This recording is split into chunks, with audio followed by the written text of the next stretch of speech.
जय जय। स्तोत्र तीर्थंकर भगवंतों की जय जय जय। प्रातः स्मरणीय संत शिरोमणि आचार्य गुरु और विद्यासागर जी महामुनि राज की जय जय जय। पाठशाला प्रेरक व संस्कार प्रणेता परम उपकारी मुनि श्री 108 निर्णय सागर जी महाराज की जय जय जय। मुनि संघ की जय जय जय। बोलो करो, 3 बार ना बोलो, टाइम नहीं रहता। हम इस कार्यक्रम को प्रारंभ करें उसके पूर्व गुरुदेव के मंगल चरणों में चलते हैं एवं अपने दोनों हाथों को जोड़कर कार्यक्रम को मुनिश्री के त्रिवार नमोस्तु निवेद कर कार्यक्रम को प्रारंभ करते हैं। हे स्वामी नमोस्तु नमोस्तु नमोस्तु।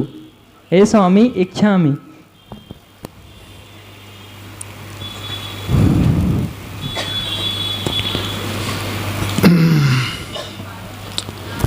प्रथम ऑनलाइन प्रश्न है, महाराज जी क्षयोपशम भाव क्या होता है, समाधान कीजिए। नमोस्तु गुरुवर। देखो अक्षत भाई, तदबार सूत्र का स्वाध्याय के प्रसंग में आपको बताया था कि कर्मों का कुछ क्षय हो जाना और कुछ कर्मों का उदय में रहना और कुछ का उपशम दब जाना, ऐसे भाव को क्षयोपशम भाव कहते हैं। शास्त्र की भाषा में कहें तो वर्तमान काल में उदय आने वाले सर्वघाती स्पर्धकों का उदय अभावी क्षय और देशघाती स्पर्धकों का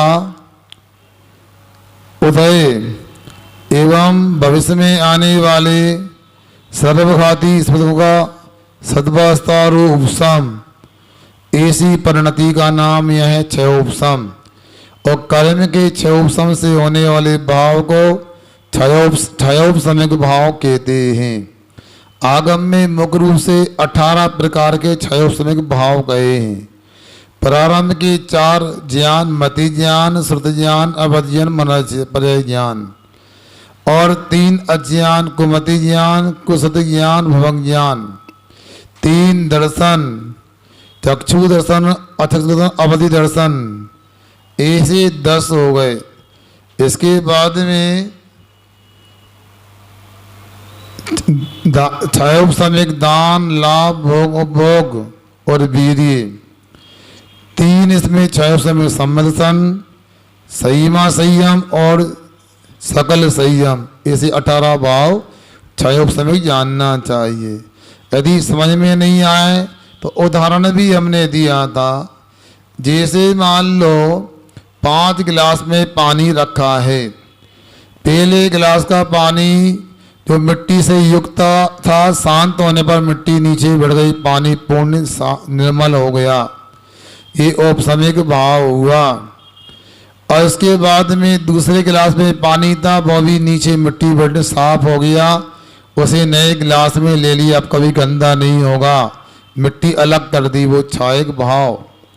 जिस गिलास में पानी तीसरे गिलास में था, कुछ पानी हल्का सा गंदा भी है और बहुत सारा साफ भी अधिकांश हो गया, वो क्षयोपशमिक भाव होता है। जो पानी पूरा गंदा ही बना हुआ है वो औदायिक भाव है। 5वें गिलास का पानी जिसमें कभी गंदगी ना थी, ना अभी है, ना आगे होने वाली, अर्थात प्रयोगशाला में ऑक्सीजन और हाइड्रोजन मिलाकर जो पानी तैयार किया है, वो पारिणामिक भाव अपने को समझना चाहिए। ठीक, आगे। इसी क्रम में अगला ऑनलाइन प्रश्न है, महाराज जी प्रथम जैन अशोकनगर से नमोस्तु निवेदित कर पूछ रहे हैं, महाराज जी देवी देवता संबंधी अंतिम जिज्ञासा है। आपने कल कहा था किसी सांसारिक संकट जैसे बीमारी आदि में शासन देवों को साधर्मी मानकर बुला सकते हैं, तो महाराज जी शंका यह है कि धार्मिक विधान आदि में तो उन्हें बुलाने की विधि पता है हमें, अब यदि सांसारिक संकट बीमारी आदि में बुलाएं तो कैसे बुलाएं, किसी मंत्र के माध्यम से या फिर आसपास के शासन देव कृपया हमारी रक्षा करें, संकट में केवल इतना बोल दें, कृपया समाधान करें। नमोस्तु गुरु। देखो, प्रथम भाई से हम कहना चाहते हैं, वो 2-3 दिन लगातार अशोकनगर में रह कर के यहाँ पूछ रहे हैं कि देवी देवताओं को लेकर के, भैया ज़्यादा उलझने की आवश्यकता नहीं है। मैंने पहले भी कह दिया कि more study more confusion, no study no confusion. ज़्यादा सोचो विचारो नहीं। मैं तो इतना कहता हूँ, पानी भरते देव हैं, वैभव होता दास, मृग मृगेंद्र आप बैठते देख दया का आवास। जहाँ पर दया धर्म होता है, जिसके दिल में दया का वास होता है, वहाँ पर मृग मृगेंद्र अर्थात शेर ही हिरण आदि एक साथ एक जगह जाकर मित्रता के साथ बैठे रहते हैं और पूरा संसार का वैभव उनकी चाकरी सेवा करने को तत्पर होता है। जितने भी असंख्य देवी देवताएं पानी भरने को आते, पांव दबाने को आते, चौका चूल्हा का काम भी आपका निपटा देंगे। बस आपको दया धर्म की आराधना करना चाहिए। रमोकाल मंदिर में अच्छे से आपका चित्त लगना चाहिए, इसके माध्यम से सब हो जाएगा। एक रमोकाल मंत्र पढ़ोगे तो दुनिया के देवी देवता आपका सहयोग करने लगेंगे। और शुभम चक्रवर्ती ने रमोकाल मंत्र का तिरस्कार कर दिया था, पानी में लिखकर पैर से मिटा दिया था, तो असंख्य देवी देवता पलायमान हो गए थे। जिसने रमोकाल मंत्र को छोड़ दिया उसको सभी देवी देवताओं ने छोड़ दिया। तो रमोकाल मंत्र को पास रखता है, पूरे संसार के देवी देवता उसके पास रहते हैं, बुलाने की ये आवश्यकता नहीं है। इसी क्रम में अगला ऑनलाइन प्रश्न है, महाराज जी मंदिरों में चावल द्रव्य और श्रीफल क्यों चढ़ाए जाते हैं? आगम व वैज्ञानिक दृष्टि से इसका क्या रहस्य, समाधान कीजिए। अब देखो, ये तो पूजन की विधि है, कुछ जरूरी नहीं है। मेंढक ने तो एक फूल की पांखुड़ी लेकर के पूजन के भाव संजोए थे। भाई रास्ते में हाथी के पैर की दब करके अमर हो गया हो। अब हम चावल चढ़ाते हैं, नारियल, इतना ही कहता हूँ, चावल जो होते हैं वो अखंड अज होते हैं, उगते नहीं हैं। मतलब वो श्वेत होते हैं और शुक्ल लेसा के प्रतीक होते हैं, कसाय आदि से रिक्तता के प्रतीक होते हैं और वो उनमें कभी अंकुरित होने की क्षमता नहीं होती है। इसलिए चावल समर्पण करना या इस बात का प्रतीक है, हमें भी अजर अमर पद की, अक्षत पद की, अक्षय पद की प्राप्ति हो जाए। श्रीफल क्यों चढ़ाते हैं? ये मंगल द्रव्य में आता है। अचेतन द्रव्य में एक श्रीफल भी आपको समझना चाहिए। और दूसरी बात, श्रीफल अपने आप में पूरा अध्यात्म का समय सार है। जैसे हमारे जीवन में वर्तमान में अवतारिक शरीर है, जिसका कारण द्रव्य कर्म है, उसका कारण भाव कर्म है, उसके अंदर आत्मा है। उसी प्रकार जो नरेटी होती है वो शरीर का प्रतीक है, जो जटाएं वो शरीर का प्रतीक है। नरेटी द्रव्य कर्म का प्रतीक है। गोला के ऊपर गरी की वो लालिमा होती है वो भाव कर्म का प्रतीक है। अंदर में जो सफेद गरी है और खाने में मीठी लगती है, आनंददायी होती है। उसी प्रकार हमारा आत्मा आनंद से भरपूर है और किसी प्रकार कसाय से युक्त नहीं है। ये नारियल अपने को संदेश देता है। ऐसे पूजन की व्यवस्था में चावल और नारियल आदि का प्रयोग किया जाता है। इतना ही मैं समझता हूँ, आगे जानकारी मिलेगी तो बताने का प्रयास करूँगा। प्रथम प्रत्यक्ष जिज्ञासा के लिए आमंत्रित करता हूँ श्री संतोष जी जैन इटारसी। इसके बाद तैयार हैं श्रीमती विधि बजाज इटारसी। नमोस्तु महाराज जी। इच्छा में महाराज जी, महाराज जी ऐसी कौन सी चीज़ है जो भाए और लुभाए, भाए और लुभाए? पहली पूछा कि प्रश्न पूछ रहा हमसे? बोलो भाई, अरे कौन सी चीज़ है भाए भी और लुभाए आप भी? पहले नहीं पूछा, प्रश्न पूछो आप तो। हाँ,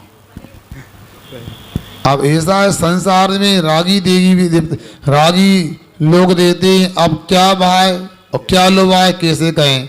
यथार्थ में देखा जाए, अध्यात्मिक दृष्टि से एक आत्म तत्व ही ऐसा है जो सबको लुभाना और सबको भाना इसके लिए आवश्यक होता है। जो आध्यात्मिक लोग होते हैं वो आत्मा को ही पसंद करते हैं, आत्मा को ही प्राप्त करने का पुरुषार्थ करते हैं। संसारी जीवों का कोई निश्चित नहीं, वो क्या पसंद करते हैं, क्या उनको भाता है। नमस्ते। अब अपना प्रश्न रखेंगी श्रीमती विधि बजाज। इसके बाद तैयार हैं श्रीमती रीना जी जैन अजंता इटारसी। नमोस्तु महाराज जी। इच्छामी छुलक जी। महाराज जी हम जो कर्म बनते हैं वो तो कर्म तो हर जन्म में हम बांध लेते हैं, लेकिन कर्मों की निर्जरा सिर्फ मनुष्य भव में करती हैं। तो हम मनुष्य भव में महाराज जी ऐसा क्या करें कि अपनी आत्मा के पाप कर्मों को निकालें या पाप कर्मों की निर्जरा करें? क्या करें, धर्म की आराधना करने से पापों की निर्जरा होती है। अब ये नहीं समझना कि कर्मों के नाश करने से मनुष्य भाव मिलता है। ये कहो अल्प आरंभ के भाव बनाए थे, अल्प परिग्रह के भाव बनाए थे, स्वभाव में कोमलपन था, श्री मनुष्य का आश्रम बंद हो गया और हमने बहुत आरंभ बहुत परिग्रह के भावों से अपने को दूर रखा था, श्री नरक आयु से बच गए। आगे भी अच्छे भाव बनाओ। अभी आपने अल्प आरंभ के अल्प परिग्रह के भाव बनाए थे तो मनुष्य बन गए। अब आपके लिए सम्यक दर्शन का, देह संयम का, सकल संयम का भाव बनाना चाहिए, जिससे संसार से मुक्ति मिल जाए। यही जीवन का सार है। अपना प्रश्न रखेंगी श्रीमती रीना जी जैन इटारसी। इसके बाद तैयार हैं अंश जैन इटारसी।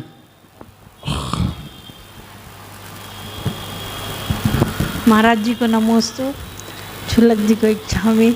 महाराज जी, ये मेरी माँ का प्रश्न है खड़गपुर से। तो वो कह रही थी कि 5वीं पीढ़ी में कोई जैसे वो शांत हो गया तो उसकी सूचना हमें नहीं मिली और मंदिर चले गए और मंदिर में भी पता नहीं था उनको, वो अंदर जाके द्रव चढ़ा दी। तो समाज वाले ने बोला आप क्यों करे, आपके घर में सूता गए। तो उसमें महाराज जी उनको दोष लगेगा क्या? वो बोले हमें पता भी नहीं था, उनने देखा भी नहीं कभी उन लोग को। देखो ऐसा है, आप लोगों को बार बार पूछने की आवश्यकता नहीं है, क्योंकि ये प्रश्न तो बिहार खड़गपुर से आया है, इसलिए बता रहा हूँ कि सौर सूतक का पालन तो करना चाहिए। उनको पता मैंने नहीं था। 35 श्राप का 4 का पालन किया है। वहाँ पर लिखा जो सूतक पातक के दिनों में दान और पूजन करता है वो नीच गोत्र का बंद करता है। मतलब क्या हुआ? मतलब यह हुआ सूतक पातक के दिनों में अपने को द्रव्य से दान पूजन नहीं करना, भाव पूजन करने का निषेध नहीं है। दान की भावना करना, दान की अनुमोदन करने का निषेध नहीं है। अब बात ये कि आपको यदि सौर सूतक की सूचना नहीं मिली, समाचार नहीं मिला और आप प्रतिदिन की तरह पूजन दान करते हो तो आपको कोई दोष लगेगा नहीं। हाँ, जब आपको सूचना मिल जाए, मान लो 3 पीढ़ी की बात है, किसी का जन्म हुआ है तो 10 दिन की सोर लगती है। तो 10 दिन की सोर लगती है और यदि आपको 5 दिन बाद मालूम पड़ा तो आपको शेष 5 दिन तक आपको सोर का पालन करना चाहिए। ये विधि होती। सूचना मिलने पर शेष दिनों की पालन करने की बात होती है। और कोई भी 5 महीने उदाहरण दिया तीसरी पीढ़ी का, तो आप लोगों के लिए ऐसा कहा गया है, ऐसा ही पालन करना चाहिए। और दूसरी बात, आपको सूचना मिल जाए किसी व्यक्ति की यहाँ सौर सूतक लग गई है तो आप लोगों को इतनी आकुलता भी नहीं करना चाहिए। महाराज के घर में हार हो रहे हैं, ए भाई तुम्हारे लड़का होगा, अंतराय कर दे महाराज। अब तुमको इतना नहीं था कि आहार हो रहे हैं, तो इतना तो रखो कि पूजन कर रहे हैं मंदिर में जाके। बोलिया उसने बताओ चंदन चढ़ा दिया, अब पूजन बची है, तो ऐसे समय बोलना भी नहीं चाहिए। पूजन पूरी हो जाने दो फिर बोलना उसको, आधा अधूरा नहीं करना ना। मंत्रालय कर तुम्हारे चौका में जाके आधे हार में लग तुम्हारे सूतक हो गई है तो काम रोल लगेगा, बताओ। हो गया? हाँ। अब अपना प्रश्न रखेंगे अंश जैन इटारसी। इसके बाद तैयार हैं श्रीमती मीना जी जैन इटारसी। नमोस्तु महाराज जी, क्षमा महाराज जी।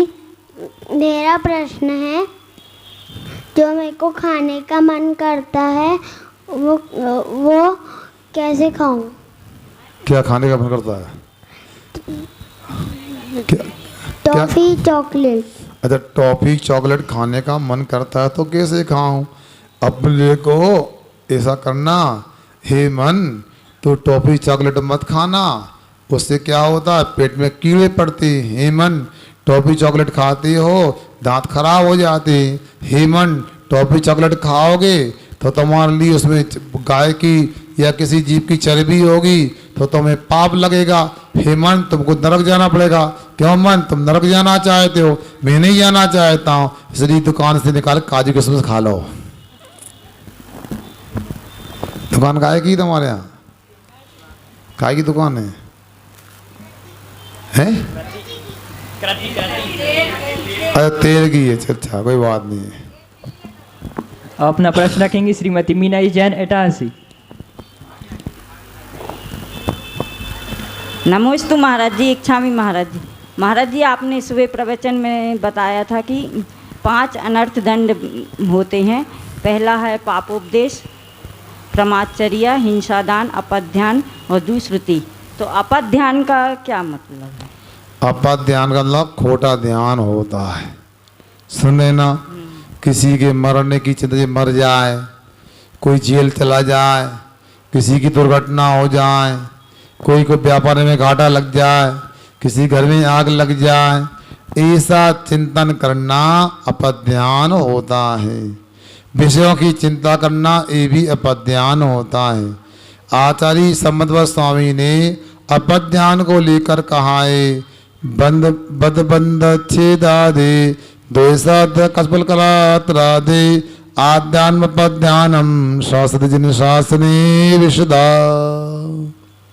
जिन शासन में जो प्रत्यक्ष ज्ञानी है वह द्वेष भाव से किसी की बद को लेकर, बंधन को लेकर के, किसी के नाश करने को लेकर के चिंतन करना, अथवा राग से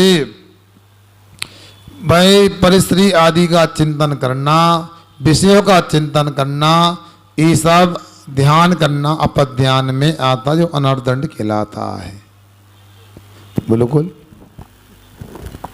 महाराज जी, जैसे छठे काल में जन्म ना हो, इसके लिए क्या करना चाहिए? छठे काल में जन्म ना हो क्या करना चाहिए? छठे काल में जन्म ना हो इसके लिए कम से कम सम्यक दर्शन की आराधना तो करना ही चाहिए। मतलब सच्चे देव शास्त्र गुरु का श्रद्धान, जीवादि 7 तत्वार्थों का श्रद्धान, यदि ऐसा करते हैं अंदर से मिथ्यात्वादी कर्मों का उपशम आदि हो जाता है और हम सम्यक दर्शन के साथ मरण करते हैं। सम्यक दर्शन के साथ आयु अपना बंध गया और मरण हो गया तो मानना कि आपका छठे काल से पंचम काल से बचाव हो गया। यदि आपने देह संयम ले लिया और अच्छा हो गया, सकल संयम ले लिया तो और क्या कहना। यदि ऐसा ले लेते तो आपको देव आयु का सागरों का स्थिति बंद प्राप्त होगा। यहाँ तो छठा काल तो 21,000 वर्ष का है। इसलिए आपको हमको ऐसा ही पुरुषार्थ करना चाहिए कि हम ऐसा करें यहाँ पर तद चर्चा प्रभु अर्चा, जिसके माध्यम से हमें छठे काल में जन्म नहीं मिलेगा, ऐसा पुरुषार्थ करना चाहिए। असंभव कुछ नहीं बोल दिया ना। श्रद्धान तो कर सकते हो ना, आचरण करने में तो दिक्कत है। आपको समझ में आ गया ना। चुनाव लड़ने में तो पैसा खर्च होता है, मेहनत करना पड़ता है। समर्थन करने में तो पैसा नहीं लगता ना। क्यों? वोट देने में पैसा लगता नहीं लगता। इसलिए वोट और सपोर्ट तो कर ही सकते हैं। इसलिए इतना करोगे तो छठे काल से बच जाओगे। अपना प्रश्न रखेंगी श्रीमती संगीता जी जैन। इसके बाद तैयार हैं श्री अरविंद जी जैन एडवोकेट। महाराज श्री साथी है पुण्य का बंध कैसे होगा? और दूसरा, आपको इतनी लोकोक्ति और कहावतें कैसे आती है? अब ये कौन सी बात? देखो, पहले तो आपने पूछा साथ से पुण्य का आश्रय बंद कैसे होगा। बहन जी, हम आपसे कहना चाहते हैं आप ऐसी गलती कभी ना करें, पुण्य के चक्कर में ना पड़ो। आपसे कहना चाहता हूँ आप तो उस किसान की तरह बन जाओ जो अच्छी किस्म का महंगा बीज लाता है, अच्छे खेत को तैयार करता है, उत्तम दर्जे का खाद डालता है, समय पे पानी डालता है, बाढ़ लगाता है, रखवाली करता है, तो उसके लिए जो फसल प्राप्त होती है, फसल के पहले उसको घास भूसा प्राप्त भी हो जाता अच्छी किस्म का। उसी प्रकार सच्चे देव शास्त्र की जैसी आराधना करती हो ऐसी करो और अच्छी करो तो आपके लिए 7 से पुण्य तो मिल ही जाएगा। जैसे किसान को घास भूसा मिलता है। एक बात, दूसरी इन्होंने कहा इतनी लोकोक्ति कहाँ से आती है, लोगों के साथ रहते लोकोक्ति आ जाती है। फिर भी ऐसा है कभी सुन करके अनुभव करके लोगों के मुख से सुन करके जिनमाड़े आदि पढ़ करके ऐसे मुहावरे कहावतें ये सब पढ़ाई जाती हैं। दूसरी बात है आज के बच्चों का दुर्भाग्य, उनको अंग्रेजी की मोटी मोटी पुस्तकें पढ़ाई जाती हैं, वजनदार बस्ते पकड़ाए जाते हैं, उनको कहावतें मुहावरे आदि भी शायद नहीं सिखाए जाते हैं। उनको तो एक ही बात सिखाई है, बेटा तुम डॉक्टर बन जाओ, 50 लाख कमाओ, तो इंजीनियर बन जाओ, 96 लाख कमाओ, तुम कलेक्टर बन जाओ, गोदाम भर जाओ, और कुछ मतलब नहीं। क्या है, हिंदी आती नहीं आती, उनको दुआ आते कि नहीं आते, नैतिक ज्ञान है क्या नहीं, कुछ भी नहीं आता। इसलिए आप लोगों से इतना ही कहना चाहता हूँ, पुराने ज़माने की तरह ये सब बातें बच्चों को आना चाहिए। इसलिए बच्चों को यदि उनको स्कूल में कॉलेज में सीखने नहीं मिलता, उन बच्चों को पाठशाला जरूर भेजना चाहिए। मैं यहाँ भी बोलता हूँ, अब मान लो ठीक है सुबह बच्चे विद्यालय जाते नहीं आते, मंदिर नहीं आते, पूजा में नहीं, क्लास में नहीं आते, दोपहर में मान लो स्कूल से लौट के आते थक जाते नहीं आते। अब शाम की आचार्य व्यक्ति में इटारसी में ही देखने मिल रहा कि बच्चे नहीं आ पाते यहाँ पर। अब कौन सी बात है, आखिर दुनिया में एक नगर ही मिला मेरे लिए कि यहाँ 10 बच्चे भी नहीं दिख रहा, छोटे बड़े। पाठशाला में भी कितने आते, ऐसा नहीं। कल से सब मोहल्ले के बच्चों को शाम की पाठशाला में भी लेके आओ, आचार्य व्यक्ति में, और ये आपके सवाल इस कार्यक्रम में भी आपको लेके आना चाहिए ताकि उनका सर्वांगीण विकास हो सके। अब अपना प्रश्न रखेंगे श्री अरविंद जी जैन एडवोकेट। नाम नमस्ते महाराज जी, इच्छामी जी। मैं जानता हूँ, अनुभव भी करता हूँ, स्वाध्याय करता हूँ, तो समझता भी हूँ, लेकिन फिर भी ये पढ़ता भी हूँ, आप अकेला उतरे मर अकेला होए, लेकिन फिर भी मुझे अभी अपनी दोनों बहनों की चिंता रहती है। तो मेरे को अपने परिणामों को स्थिर कैसे करना चाहिए, क्योंकि उनकी जो शारीरिक स्थिति है उसको देखकर चिंता रहती है। देखो वकील साहब, किसी भी क्षेत्र में हो, हर व्यक्ति की एक सीमा होती है। एक शब्द आता कर्तव्य, व्याकरण में क्रि धातु से कर्तव्य शब्द की उत्पत्ति हुई है। जहाँ तक मुझे जानकारी, तब्यत प्रत्यय लगाते क्रि धातु कर्तव्य बन जाता है। कर्तव्य का मतलब करने के योग होता है। हर व्यक्ति को अपने क्षेत्र में अपने संबंधी लोगों के प्रति कर्तव्य करना चाहिए। कर्तव्य ये अपने लिए है, सामने वाले के लिए जो कर रहे हैं हम, वो उसके पुण्य और पाप के अनुसार उसको लाभ मिलने वाला है। ये तो पक्का है कि हमारा पुण्य का उदय नहीं होगा तो तीर्थंकर जैसे महामानव भी हमारे काम को बना नहीं सकते। हमारा पुण्य का उदय होगा, दुनिया की पूरी शक्ति लग जाए, हमारे काम को बिगाड़ नहीं सकती हैं। सब पुण्य पाप के अनुसार संसार का हिसाब किताब चलता है। रही बात हम क्या करें, तो हमारा तो कर्तव्य है। गाय अपने बछड़े को तब तक भाई सिंह से सुरक्षित रखती है जब तक उसमें प्राण होते। अब सिंह के गाय के बच्चे का पुण्य ही नहीं है तो शेर खा जाएगा उसके लिए।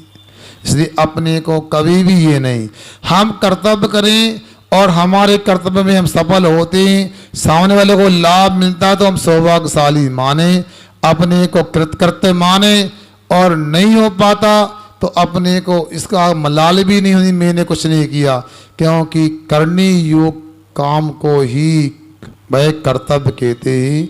ऐसा अपने करना चाहिए। ठीक है। अब अपना प्रश्न रखेंगे श्री विजयेंद्र जी जैन इटारसी।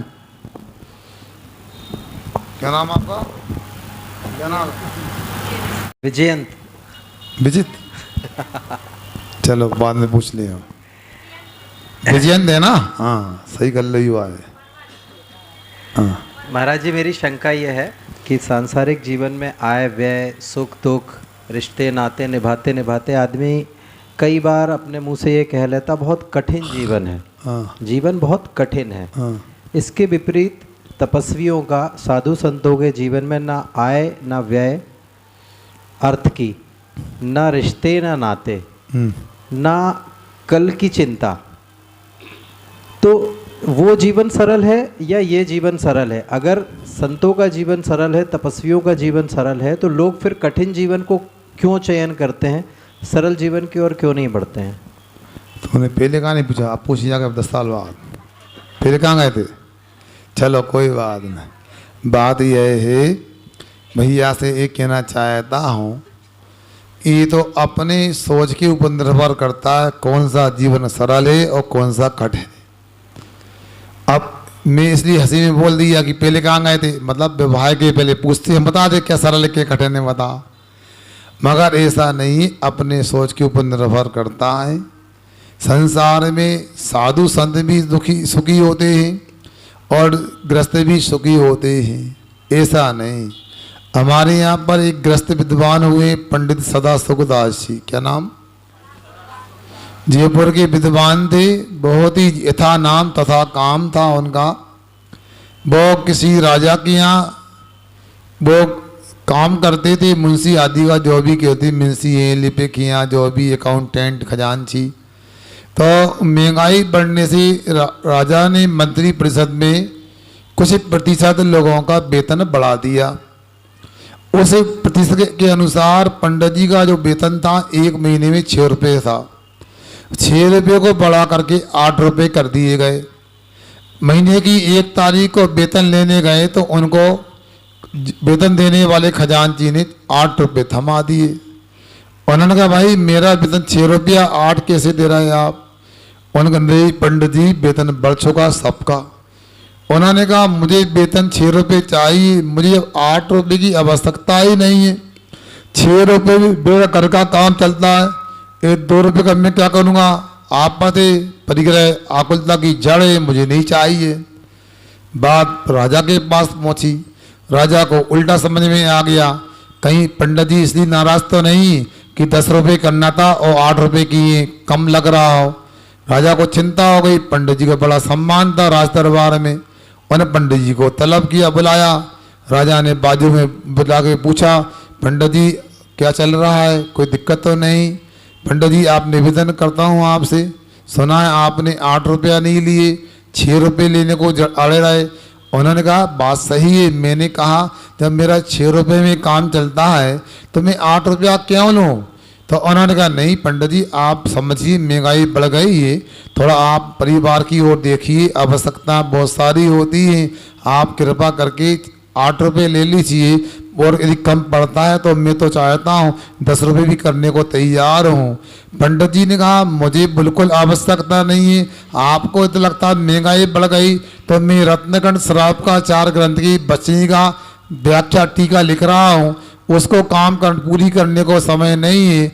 आप चाहें तो मेरा वेतन 6 रुपये रखें और काम के घंटे भी 2 कम कर दिए जाएं, 8 घंटे की जगह 6 घंटे का काम करवाया जाए। तो राजा ने कहा नहीं आपको 8 रुपये लेना है और जितने घंटे काम करो आपका कोई बंधन नहीं है, आप काम भी नहीं करोगे तो हम सम्मान से आपको 6 रुपये नहीं 8 रुपये देंगे आपके लिए। इसलिए घर में रह करके भी घर के जीवन को भी सरल बनाया जा सकता है और साधु बन करके भी उलझ करके अपने जीवन को कठिन बनाया जा सकता है। अपने ऊपर ही निर्भर करता है अपने जीवन को कैसा बनाना है। मैं समझता हूँ आप इस बात को ध्यान में रखकर पंडित सदा सुखदास जी का संस्मरण याद रख करके अपने जीवन को व्यवस्थित सरल बनाएंगे। कुछ ऑनलाइन प्रश्नों की ओर चलते हैं। महाराज जी ये पूछ रहे हैं गृहस्थ श्रावक श्राविका समय सार जी पढ़ सकते हैं? अच्छा ठीक है, क्यों सुबह ध्यान करने की मांग रखी गई थी आप लोगों के द्वारा, फिर क्या करना, मगर ऐसे नहीं लाइन से बैठेंगे ना तो ध्यान अच्छा रहेगा। अभी नहीं, इस प्रश्न को समाधान कर देते हैं फिर हम ध्यान की ओर चलते हैं, मगर ये शर्त रहेगी एक तो आज से चल जाएगा, कल से आपको दरवाज़ा बंद करना पड़ेगा आपके लिए, ऐसा आने जाने में ध्यान नहीं होगा। चलो हम चलते हैं अंतिम प्रश्न की ओर। यहाँ क्या पूछा जा रहा है?